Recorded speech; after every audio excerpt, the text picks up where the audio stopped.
Hai everyone, selamat berjumpa kembali bersama saya di channel ini. Pada kesempatan kali ini saya akan membahas terkait dengan Pi Network. Ada yang mengatakan bahwa Pi Network itu berbeda dengan kripto lainnya. Apakah benar demikian? Simak terus channel ini sebab sesaat lagi saya akan membahas terkait dengan hal tersebut.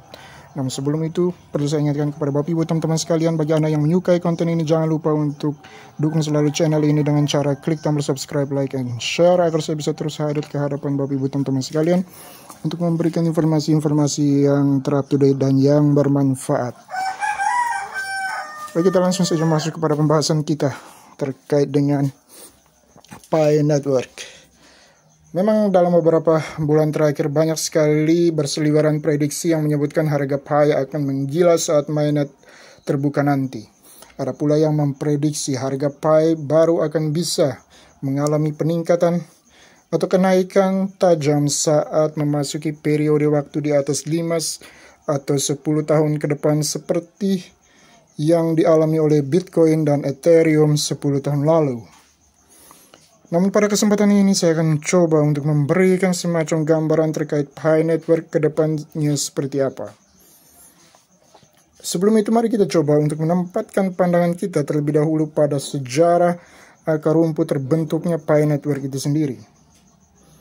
Jika pola pikir atau mindset kita masih terbentuk oleh kisah klasik yang dialami oleh Bitcoin 10 tahun lalu, maka kita akan mempunyai alur pemikiran yang sama pula, bahwa Pi Network juga pasti akan mengalami kisah yang sama pula seperti yang dilalui Bitcoin awal 10 tahun lalu. Namun orang lupa menengok ke belakang pada titik poin tertentu yang terlupakan, yaitu soal sejarah akar rumput terbentuknya Pi Network dan Bitcoin. Pi Network memiliki basis komunitas besar sebelum mainnet terjadi. Hal ini tidak terjadi pada Bitcoin 10 tahun lalu. Jadi seorang Satoshi Nakamoto pada waktu itu belum melihat sisi faktor basis komunitas itu merupakan faktor yang penting atau krusial.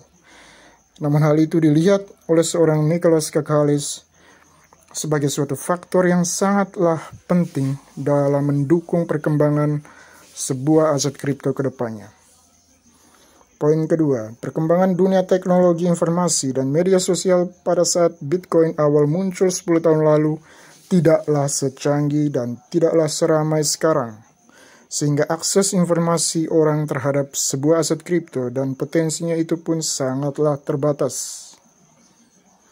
Kita ambil contoh, para pioneers Pi Network sekarang ini dengan sangat mudahnya mereka mendapatkan akses informasi dan edukasi tentang Pi Network. Ada begitu banyak grup-grup edukasi Pi Network yang bisa diakses. Bahkan jika ada pioneers Pi Network yang tidak mendapatkan akses grup edukasi di WhatsApp ataupun Telegram, maka mereka bisa langsung mendapatkan edukasi yang resmi dan valid di ruang obrolan chatroom di akun Pi Network-nya masing-masing. Mungkin hal seperti ini tidak ada pada masanya Bitcoin dahulu. Bahkan ruang obrolan ruang obrolan edukasi itu langsung disiapkan oleh sang developer di dalam aplikasi nambang tersebut seperti yang ada pada Pi Network. Dengan adanya akses teknologi informasi dan media sosial yang meluas seperti sekarang ini, maka informasi sebuah peluang bisnis akan lebih cepat berkembang, akan lebih cepat pula sampai menjangkau radar para investor kripto kelas kakap. Kalau 10 tahun lalu, siapa sih yang mengenal kripto? Siapa sih yang mengenal Bitcoin? Apa sih itu kripto? Apa sih itu Bitcoin? Banyak masyarakat dunia, termasuk masyarakat kita, yang masih sangat awam dengan dunia kripto pada waktu itu. Mungkin hanya segelintir orang saja yang pada waktu itu yang bisa menangkap potensi cuan dari kripto, khususnya Bitcoin. Sebut saja Da Vinci Jeremy dari Chile, Eric Finman, Rowan Hill asal Australia, yang pensiun dini saat usianya baru 26 tahun pada waktu itu. Dia pensiun dini dari perusahaan tambang batubara di Australia setelah mendapatkan cuan berlipat ganda dari investasi di Bitcoin 10 tahun lalu. Dan investor yang paling terkenal yang berhasil membaca potensi Bitcoin pada waktu itu adalah Elon Musk yang dijuluki si Raja Bitcoin setelah beliau menginvestasikan 21 triliun dengan membeli Bitcoin pada waktu itu. Setelah dibeli Elon Musk dengan harga yang fantastis, seketika itu juga harga Bitcoin akhirnya melambung tinggi tak tertahankan hingga ke nominal ratusan juta per satu Bitcoin seperti sekarang ini. Jadi itulah pengaruh perkembangan dunia teknologi informasi, sangat besar dampaknya terhadap tingkat pemahaman publik terhadap potensi sebuah aset kripto.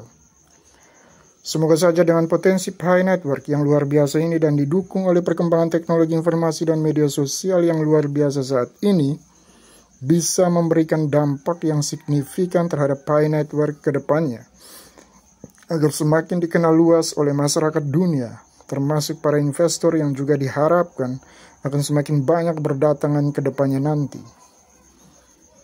Poin berikut, Pi Network memiliki sebuah sistem hold koin yang tidak dipunyai oleh koin lainnya. Kebanyakan koin pada umumnya, setelah sesi penambangan memasuki fase jaringan utama atau fase mainnet, maka semua hasil penambangan koin akan langsung otomatis menjadi milik si penambang atau miners. Setelah harga koin tersebut naik dalam beberapa waktu ke depan, apakah Anda yakin bahwa banyak miners atau penambang akan melakukan hold? Saya yakin banyak holders yang akan melepas koinnya di pasar ketika harga bagus atau tinggi, dan hal ini akan berimpak pada harga koin yang juga akan mengalami dump session di market. Fenomena klasik ini dilihat sebagai sebuah kelemahan oleh seorang Nicholas Kakalis sebagai developer dari Pi Network, sehingga beliau menyempurnakan kelemahan tersebut dengan menerapkan sebuah sistem hold coin yang dilakukan oleh sistem, atau ini dikenal dengan istilah sistem atau cara metode staking koin yang modern yang dilakukan oleh sistem. Strategi hold coin oleh sistem yang dimaksudkan adalah sistem lockup coin, dan sistem ini barulah diterapkan di Pi Network ini. Hal ini dilakukan untuk meredam sisi psikologis manusiawi kita yang selalu memiliki keinginan atau kebutuhan yang selalu saja ada setiap harinya. Namanya manusia, jika uang di tangan pastilah akan habis. Jikalau koin sudah di tangan dalam genggaman, pastilah akan habis terjual. Dengan harga koin yang semakin tinggi, pasti keinginan atau kebutuhan manusiawi kita juga pasti akan tinggi. Dan faktor itulah yang akan menjadi pemicu untuk kita terus menjual koin kita di market, dan ujung-ujungnya koin kita habis. Dan semakin banyak orang yang melakukan hal yang sama, maka harga koin tersebut di market pun akan mengalami dump session yang signifikan. Hal ini yang sudah diantisipasi oleh Dr. Nicholas Kakalis sejak awal dengan menawarkan sistem lockup coin, dan strategi lockup coin ini pun mendapatkan respon yang sangat positif pula dari para pioneers Pi Network. Terbukti dengan banyaknya para pioneers Pi Network yang melakukan strategi lockup coin dengan pilihan nominal dan durasi yang bervariasi. Hal ini sangatlah positif untuk mendukung kelangkaan koin Pi di market ke depannya saat open mainnet period dibuka nanti. Poin berikut, Pi Network memiliki ekosistem yang sudah siap di awal sebelum mainnet diluncurkan. Bitcoin dan kripto lainnya tidak melihat ini sebagai salah satu faktor krusial dalam membentuk harga pasar yang bagus dan stabil. Kita bisa lihat, Bitcoin volatilitasnya sangat tinggi, harga bisa sangat tinggi seketika, tetapi juga bisa turun nyungsep dalam waktu yang singkat pula. Hal ini menjadi sangat tidak nyaman untuk para investor tentunya. Apa itu volatilitas? Volatilitas disebut sebagai market mood untuk melihat apakah harga melonjak tajam atau bahkan terjun bebas melemah. Kisaran fluktuasi yang artinya sedang terjadi volatilitas tinggi. Sehingga fenomena ini dilihat atau dicermati oleh Nicholas Kakalis sebagai salah satu kelemahan kripto sebelumnya. Dengan demikian, Nicholas Kekalis membentuk komunitas terlebih dahulu, lalu ekosistemnya dibentuk dengan mengundang peran serta dari berbagai marketplace yang ada lewat seleksi pemenang hackathon.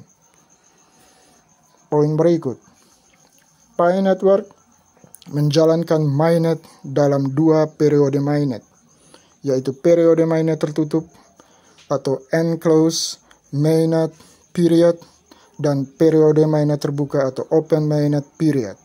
Dan hal ini barulah terjadi dengan Pi Network, belum pernah terjadi dengan kripto lain pada umumnya sebelumnya. Dan sekarang ini Pi Network sedang berada dalam fase periode mainnet tertutup. Fokus periode mainnet tertutup adalah terletak pada komunitas dan ekosistem. Ketika komunitas besar sudah terbentuk dan ekosistemnya juga sudah ada dan terbentuk, maka hal ini bisa menjadikan koin Pi memiliki basis peredaran tetap. Ketika sebuah aset kripto yang belum dikenal publik, namun aset kripto tersebut sudah memiliki basis komunitas dan ekosistem yang sudah terbentuk sebelum mainnet, maka hal ini akan dapat membantu untuk membentuk harga menuju kestabilan harga yang diinginkan, sebab dia memiliki basis peredaran yang tetap. Inilah salah satu sebabnya kenapa Pi Network menerapkan mainnet ke dalam 2 periode mainnet. Pada masa periode mainnet tertutup, fokus Pi Network ada 2, yaitu fokus validasi data semua Piners agar bisa lolos KYC. Yang kedua adalah fokus peningkatan utilitas koin Pi, dan hal ini juga disampaikan secara gamblang dan jelas pada roadmap terbaru di Pi Network. Ketika harga Pi Network selama periode mainnet tertutup sudah terbentuk dengan bagus lewat aktivitas dalam ekosistem yang ada, maka ketika periode mainnet terbuka diluncurkan, harga Pi Network sudah berada pada level yang sangat bagus, dan hal ini akan otomatis mengundang ketertarikan dari para investor dan perusahaan-perusahaan besar lainnya untuk bekerja sama. Itulah salah satu manfaat dari strategi bootstrap ekosistem seperti yang disampaikan juga dalam white paper ataupun roadmap. Jadi dengan adanya metode bootstrap ekosistem, kita tidak perlu mendatangi investor satu persatu dan menawarkan potensi koin Pi. Tetapi dengan metode bootstrap ekosistem, justru sebaliknya para investor lah yang akan datang menawarkan diri setelah melihat potensi Pi Network yang sudah terbentuk dengan adanya komunitas yang besar dan ekosistem yang kuat. Poin berikut, hal terakhir yang membedakan Pi Network dengan kripto lainnya seperti Bitcoin, yaitu Pi Network tidak menjalankan ICO atau Initial Coin Offering. Ada yang bertanya, apa itu ICO atau Initial Coin Offering? Initial Coin Offering atau ICO merupakan metode pengumpulan dana di lingkungan mata uang kripto melalui penawaran jenis koin baru. Jika Anda tertarik, maka mereka bisa mulai bertransaksi menggunakan mata uang kripto yang telah ada atau dengan mata uang asli. Kadang ICO disebut sebagai crowd sale, di mana sebuah perusahaan atau startup sengaja merilis mata uang kripto mereka sendiri untuk kepentingan pendanaan. Selama ini Bitcoin dan Ethereum menjadi 2 cryptocurrency yang banyak digunakan dalam ICO. Dari acara ini, perusahaan akan memperoleh dana untuk mengembangkan produk baru dari dana investor yang tertarik dengan token ataupun koin kripto mereka.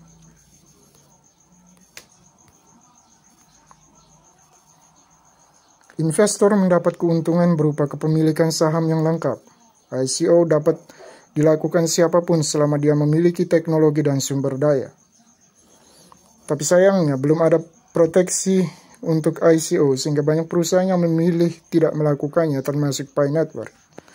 Pertanyaannya, mengapa Pi Network tidak menjalankan ICO seperti kripto lain pada umumnya?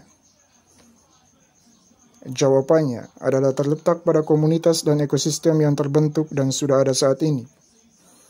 Sepertinya, Nicholas Kekalis memilih untuk memberdayakan sumber daya yang ada dalam ekosistem yang sudah terbentuk, ketimbang menaruh harapan atau bergantung pada investor. Itulah mengapa Pi Network lebih memilih untuk membootstrap ekosistem yang sudah ada, sehingga Pi Network benar-benar mandiri, tidak perlu mendatangi investor satu persatu, Tetapi sebaliknya, investorlah yang satu persatu akan mendatangi Pi Network nantinya setelah firewall dibuka dan periode mainnet terbuka diluncurkan. Jadi itulah beberapa hal yang memberikan perbedaan Pi Network dengan kripto lainnya, termasuk Bitcoin.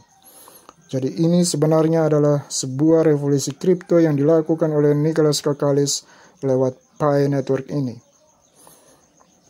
Jadi berbanggalah Bapak Ibu teman-teman sekalian dimanapun berada, sebab kita terpilih, terseleksi oleh alam semesta untuk berada dalam catatan historis sebuah revolusi kripto yang digadang-gadang bakal menjadi aset masa depan yang memiliki nilai yang sangat berharga ke depannya nanti.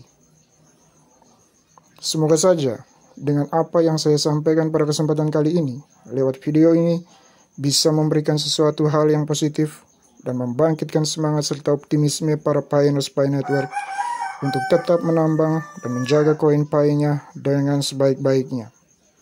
Semoga bermanfaat. Kurang dan lebihnya, saya mohon maaf yang sebesar-besarnya. Sebelum mengakhiri pertemuan kita pada kesempatan kali ini, perlu saya ingatkan kembali kepada Bapak Ibu teman-teman sekalian, bagi Anda yang menyukai konten ini, jangan lupa untuk dukung selalu channel ini dengan cara klik tombol subscribe, like, and share, agar saya bisa terus hadir ke hadapan Bapak Ibu teman-teman sekalian untuk memberikan informasi-informasi yang ter-up to date dan yang bermanfaat. Terima kasih dan sampai jumpa di video saya selanjutnya.